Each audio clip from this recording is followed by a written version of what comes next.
Assalamualaikum warahmatullahi wabarakatuh. Perkenalkan, nama saya Melisa Sefadani Elma dari kelas 2025A berakhiran NIM 089. Di sini saya akan membacakan sebuah buku dari Suhino. Bab 1, pendahuluan. Pertama-tama, kalau akan membicarakan sesuatu ilmu, haruslah mengetahui terlebih dahulu objeknya. Luas lapangan pembicaraannya yang demikian ini supaya dapat memusatkan perhatian pada objeknya tersebut. Dalam buku ini yang akan dibicarakan adalah ilmu negara. Ilmu negara ialah ilmu yang menyelidiki atau membicarakan negara. Ini telah nyata ditunjukkan sendiri oleh namanya. Tetapi sebetulnya ilmu yang membicarakan negara ini bukanlah hanya ilmu negara saja. Oleh karena di samping ilmu negara itu masih ada ilmu-ilmu lainnya yang juga membicarakan negara, dan berhubung ilmu itu bukanlah pengetahuan biasa tetapi adalah pengetahuan yang mempunyai sifat-sifat teratur dan sistematik, maka penentuan objek pembicaraannya itu adalah merupakan suatu keharusan. Hal ini dimaksudkan agar dapat mengetahui sampai di mana luas ilmu negara tersebut dan tidak melampaui lapangan pembicaraan ilmu-ilmu pengetahuan lainnya. Adapun sistematik pembicaraan daripada buku ini adalah sebagai berikut.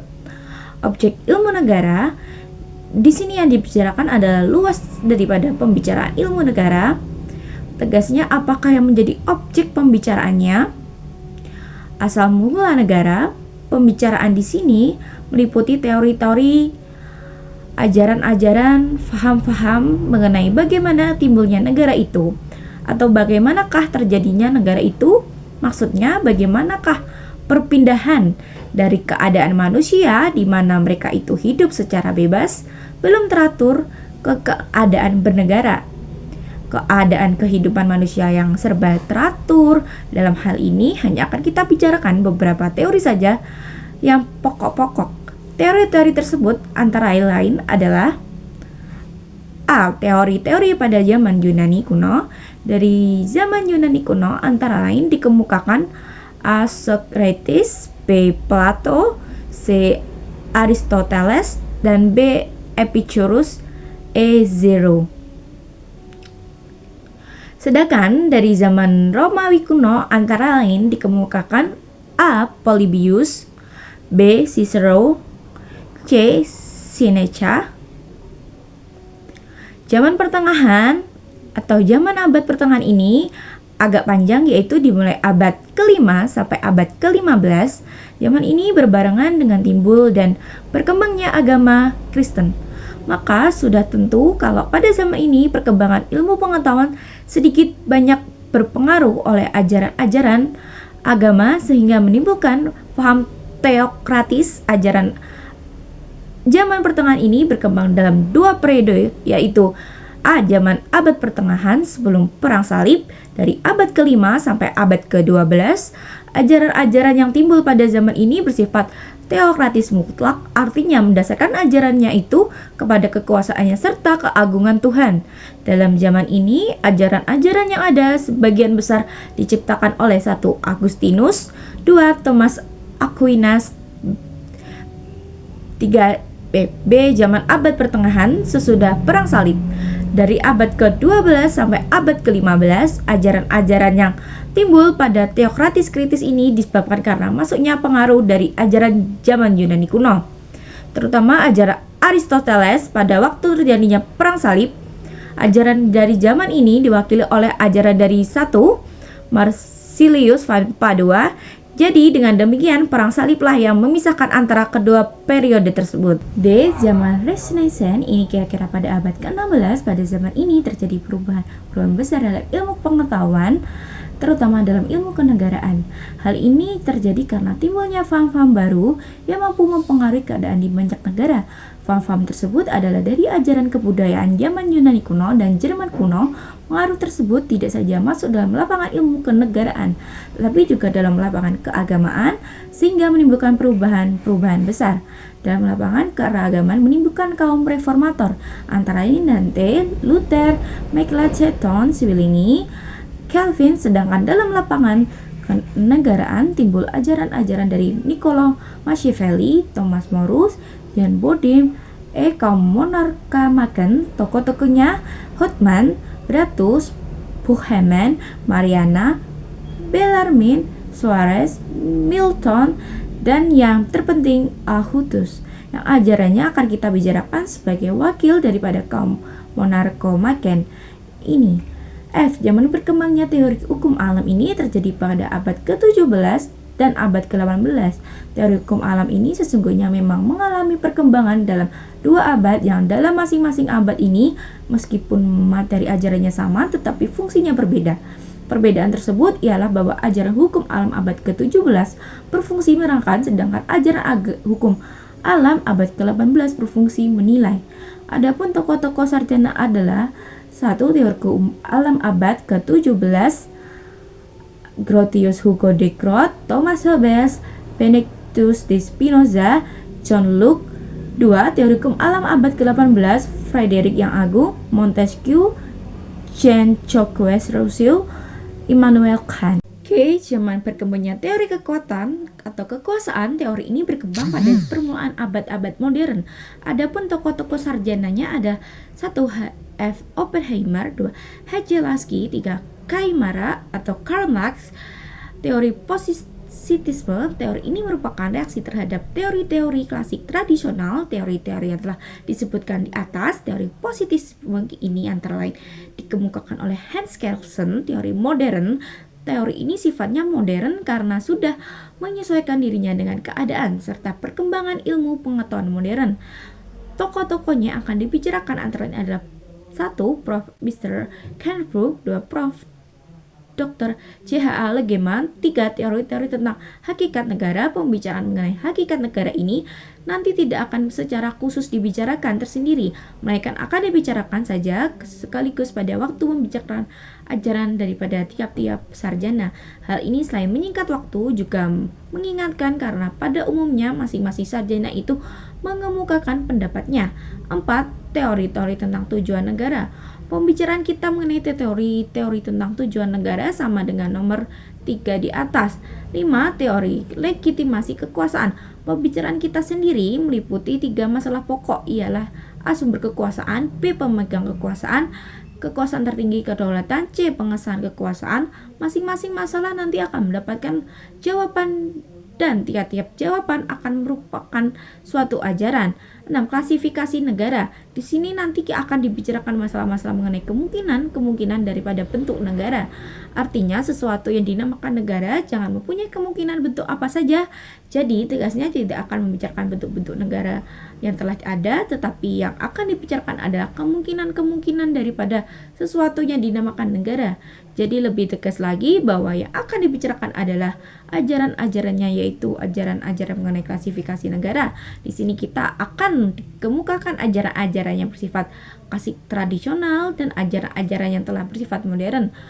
7. Susunan negara. Maksudnya di sini ialah akan membicarakan bentuk-bentuk negara ditinjau dari segi susunannya. Negara itu kalau ditinjau dari segi susunannya akan menimbulkan 2 kemungkinan bentuk, yaitu A. Negara kesatuan, ini adalah negara yang bersusun tunggal. B. Negara federasi, ini adalah negara yang bersusun jamak.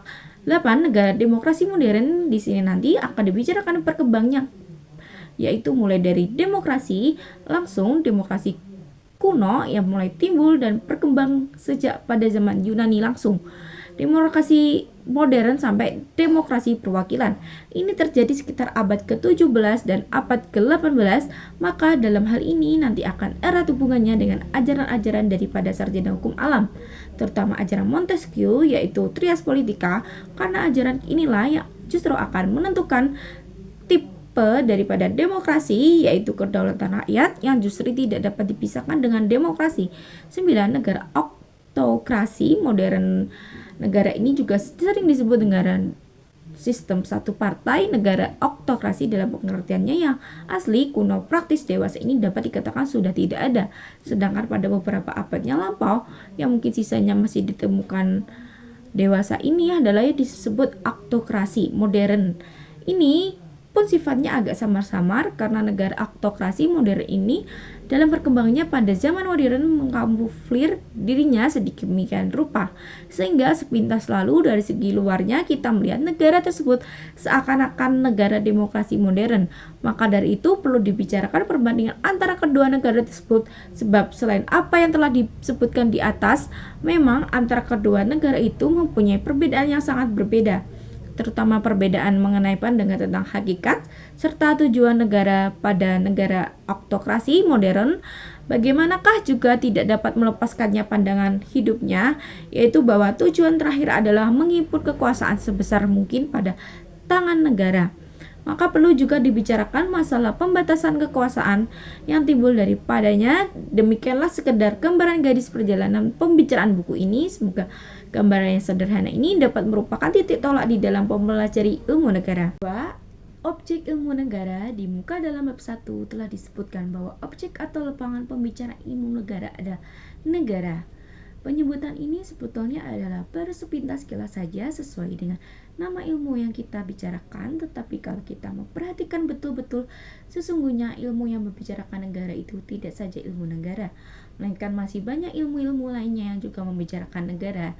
Oleh karena itu, dalam menentukan objek ilmu negara ini, pertama-tama kita harus mengetahui terlebih dahulu ilmu-ilmu yang manakah yang mempunyai hubungan erat dengan ilmu negara. Bertahan dengan objeknya itu, tentunya dalam penentuan hubungan ini kita harus berpedoman kurikulum yang dilaksanakan pada Fakultas Hukum. Kita ini kalau kita memperhatikan kurikulum tersebut, maka akan segera dapat diketahui bahwa yang mempunyai hubungan erat dengan ilmu negara adalah hukum tata negara dan hukum tata pemerintahan. Apakah sebabnya antara ilmu-ilmu tersebut dapat hubungannya erat satu sama lain? Sebab ialah karena ilmu-ilmu tersebut mempunyai objek yang sama, yaitu negara. Kalau demikian, lalu apakah bedanya? Perbedaan sesungguhnya hanya terletak pada sudut pandang masing-masing ilmu tersebut. Adapun perbedaan tersebut secara singkat adalah di salah satu via, yaitu hukum tata negara dan hukum tata pemerintahan. Memandang objeknya yaitu negara dari sifatnya atau pengertiannya yang konkret, artinya objeknya itu sudah terikat pada tempat, keadaan, dan waktu, jadi telah mempunyai adjektif yang tertentu, misalnya negara Republik Indonesia, negara Inggris, negara Jepang, dan seterusnya. Kemudian dari negara dalam pengertiannya yang konkret itu diselesaikan atau dibicarakan lebih lanjut susunannya, alat-alat perlengkapannya, wewenang, serta kewajiban daripada alat-alat perlengkapan tersebut, dan seterusnya. Sedangkan ilmu negara memandang objeknya itu yaitu negara dari sisi atau dari pengertiannya abstrak, artinya objeknya itu dalam keadaan terlepas dari tempat, keadaan, waktu, jadi tegasnya belum mempunyai adjektif tertentu, bersifat abstrak, umum, dan universal. Dari objeknya bersifat demikian ini yang kemudian dibicarakan lebih lanjut adalah lapangan. Sesuatu itu dinamakan negara. Kapan tidak lalu, apakah yang disebut negara itu hakikatnya itu apa, dan seterusnya. Dari objeknya itu tadi yaitu negara dalam pengertiannya abstrak, yang diselidiki lebih lanjut adalah 1. Asal mula negara, 2. Hakikat negara, 3. Bentuk-bentuk negara dan pemerintahan. Jadi 3 hal yang inilah menjadi pokok pembicaraan dalam ilmu negara. Tetapi sekali lagi kita harus ingat bahwa yang menjadi objek ilmu negara itu adalah negara dalam pengertiannya yang umum, abstrak, dan universal. Jadi dengan demikian 3 pokok pembicaraan tersebut di atas berarti 1. Mengenai asal mula negara, itu yang dimaksud bukanlah asal mula atau terbentuknya suatu negara yang konkret, negara Indonesia, Jepang, Inggris misalnya, bukan itu yang dimaksud, tetapi asal mula atau terbentuknya atau terjadinya apa, atau sesuatu yang dinamakan negara dalam pengertiannya yang umum, abstrak, universal tadi. Jadi tegasnya apa yang dinamakan negara itu adanya hanya dalam pikiran, angan-angan, artinya kita angkat ke alam-alam pikir, dan disinilah kita membayangkan adanya apa yang dinamakan negara itu. 2. Mengenai hakikat negara, ini punya dimaksud bukanlah hakikat daripada negara tertentu, melainkan yang dimaksud adalah hakikat daripada apa yang dinamakan negara itu. Tadi, apakah itu merupakan keluarga yang besar, atau merupakan sesuatu alat, atau wadah, atau organisasi, atau perkumpulan, Ini nanti kita akan menjumpai pendapat-pendapat banyak sekali. Jadi pokoknya apa atau sesuatu yang dinamakan negara itu hakikatnya apa. Dengan demikian ini berarti memberikan sifat-sifat tertentu yang menentukan dan yang merupakan sifat-sifat pokok daripada apa yang dinamakan negara itu. Hal ini kiranya dapat dijelaskan sebagai berikut dengan perumpamaan. Misalnya, dahulu waktu kita baru mempelajari pengetahuan hukum tata negara, kita masih ingat bahwa demikian pendapat orang pada umumnya, negara itu ada kalau syarat-syaratnya telah dipenuhi. Syarat-syaratnya itu tadi biasanya dimaksudkan adalah A. Ada daerah yang tertentu, B. Ada rakyatnya, C. Ada pemerintahannya yang berdaulat. Kiranya ini semua sebetulnya bukanlah merupakan hakikat negara, tetapi ini adalah merupakan sebagai syarat-syarat formal saja bagi sesuatu yang disebut negara, bukan merupakan syarat-syarat materialnya sebagai suatu perumpamaan sebuah gedung misalnya. Jadi di sini negara itu kita umpamakan sebagai sebuah gedung-gedung itu. Kalau kita pikirkan, kita pelajari, akan kita ketemukan pada lantainya, tiangnya, dindingnya, pintunya, atasannya, dan sebagainya. Ini semua sebetulnya adalah merupakan bagian-bagian saja daripada apa yang kita namakan gedung tadi. Dan sudah barang tentu ini harus merupakan suatu kesatuan, suatu keutuhan. Sebab kalau bagian-bagian tadi hanya tertentu saja, jadi tidak ada sifat-sifat keteraturan dan kesatuannya. Dan tentunya kita yang tidak dapat menyebut bahwa itu adalah gedung, demikian pula halnya dengan negara. 3. Mengenai bentuk negara, pembicaraan kita pun demikian pula halnya, tidak hanya kita tujuan pada bentuk negara tertentu saja, negara yang konkret. Jadi maksudnya kalau kita akan membicarakan bentuk-bentuk negara, itu berarti membicarakan tentang kemungkinan-kemungkinan bentuk yang diadakan oleh negara. Dan di dalam keanekaragaman tentang bentuk-bentuk negara itu masih kita dapatkan persamaan-persamaannya, sehingga tidak merubah hakikat negara. Dengan sekedar uraian di atas, kiranya dapatkah diketahui bahwa objek daripada ilmu negara itu bersamaan dengan objek hukum tata negara, dan bersamaan pula dengan objek hukum tata pemerintahan, hanya sudut pandangnya yang berlainan. Ilmu negara memandang, menyelidiki, mempelajari objeknya yaitu negara dalam pengertian yang konkret yang tertentu. Disinilah letak hubungan yang erat antara ilmu negara dengan hukum tata negara dan hukum tata pemerintahan. Hubungan yang erat ini menimbulkan konsekuensi bahwa ilmu negara merupakan pengantar atau dasar daripada hukum tata negara dan hukum tata pemerintahan. Tegasnya, orang yang tidak dapat mempelajari hukum tata negara dari suatu negara dengan baik kalau sebelumnya kita tidak mempelajari ilmu negara terlebih dahulu.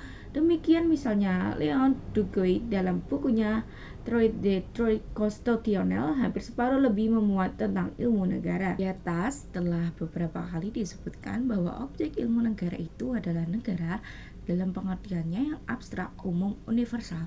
Jadi perhatiannya tidaklah hanya ditujukan terhadap sesuatu negara yang tertentu, yang konkret, yang telah mempunyai adjektif tertentu, tetapi meskipun demikian, sebetulnya terhadap objek ilmu negara ini, pandangan para sarjana tidaklah sama. Antara lain pandangan dari seorang sarjana Jerman, yaitu George Jelinek. Dalam bukunya yang sangat terkenal, Allgemeine Staatslehre, beliau membuat suatu sistematik yang sangat teratur, dan karena pengaruh sistematik George Jelinek ini kemudian timbul ketentuan dalam membuat sistematik ilmu negara. Secara garis besarnya, George Jelinek membuat sistematik sebagian berikut. Pertama-tama beliau membagi satu Staatswissenschaft dalam pengertian sempit, dua Rechtswissenschaft. Di sini dalam pembagian ini yang penting bagi kita ialah Staatswissenschaft dalam pengertian sempit. Ini kiranya dapat disalin dengan ilmu kenegaraan. Kemudian Staatswissenschaft dalam pengertian sempit ini dibagi lagi dalam dua bagian, yaitu A. Allgemeine Staatslehre, ilmu negara umum, B. Besondere Staatslehre, ilmu negara khusus. 1. Allgemeine Sozialstaatslehre, ini menyelidiki negara sebagai gejala sosial dan dapat disamakan misalnya dengan perkumpulan sosial. Jadi pokoknya tekanan pada sifat sosial daripada negara itu. 2. Allgemeine Staatslehre, ini menyelidiki negara dari segi yuridis, sedangkan Besondere Staatslehre dibagi dalam 1. Individual Staatslehre, ini pendidikannya ditujukan kepada suatu negara tertentu yang konkret, jadi misalnya negara Indonesia, negara Inggris, dan sebagainya. Kemudian dari negara yang tertentu ini yang dipelajari lebih lanjut ialah lembaga-lembaga kenegaraannya, misalnya mempelajari badan perwakilannya, badan pengadilannya, kepala negaranya, dan sebagainya. Dua spesialis taslir ini penyelidikannya ditujukan kepada negara dalam pengertian yang umum, dan kemudian dari negara dalam pengertian yang umum ini yang dipelajari lebih lanjut ialah suatu lembaga kenegaraan yang khusus, spesial, misalnya mempelajari badan wakilnya. Maka kalau kita akan membandingkan antara ilmu negara yang individual dengan ilmu negara yang spesial, yang individual yang khusus itu adalah negaranya. Jadi negaranya itulah yang tertentu yang khusus, sedangkan kalau ilmu negara yang spesial yang khusus itu adalah lembaga kenegaraannya yang diselidiki. Itu sebagai contoh, misalnya kalau kita mempelajari badan perwakilan kedudukan kepala negara dan sebagai dari negara Indonesia, maka ini adalah termasuk ilmu negara yang individual. Tetapi kalau kita mempelajari badan perwakilan dari negara-negara di Indonesia, Inggris, Amerika Serikat, dan Jerman dan Jepang misalnya, maka itu termasuk ilmu negara yang spesial. Sekarang bagaimanakah kalau sistematik Georgia Jelinek tersebut di atas kita terapkan pada kurikulum yang kita laksanakan di sini? Dalam kurikulum itu seperti telah disebutkan dikenal ilmu-ilmu yang berobjek negara, itu ilmu negara, hukum tata negara, dan hukum tata pemerintahan. Dalam hal ini yang harus kita perhatikan pertama-tama ialah perbedaan antara satu jenis yang berdiri sendiri yaitu ilmu negara di satu pihak dengan kedua ilmu lainnya yang ada persamaannya yaitu ilmu-ilmu tentang negara yang ada kata-kata hukumnya tadi. Dengan demikian, maka kalau kita melihat yang kedua tadi yaitu hukum tata negara dan hukum tata pemerintahan, sifatnya akan lebih mendekati pada ilmu negara yang individual dalam sistematik Georgia Jelinek, dalam arti bahwa yang diselidiki atau dipelajari itu bukan negara dalam pengertian yang umum, tetapi penyelidikannya itu ditujukan kepada negara yang tertentu. Jadi misalnya menyelidiki, mempelajari, atau membicarakan hukum tata negara Indonesia. Sedangkan kalau ilmu negara itu sifatnya lebih mendekati ilmu negara spesial dalam sistematik Georgia Jelinek, dalam arti bahwa yang diselidiki, yang dipelajari, atau dibicarakan adalah negara dalam pengertian yang umum. Jadi pertama-tama harus mengetahui terlebih dahulu apa yang dinamakan negara itu, hakikatnya apa, dan bagaimana terjadinya negara itu. Jadi objeknya itu sifatnya abstrak. Maka kalau ilmu negara yang kita pelajari sekarang ini kita masukkan dalam sistematik Georgia Jelinek, termasuk dalam ilmu negara yang spesial. Berikut adalah pembahasan saya mengenai buku ilmu negara Suhino. Terima kasih. Wassalamualaikum warahmatullahi wabarakatuh.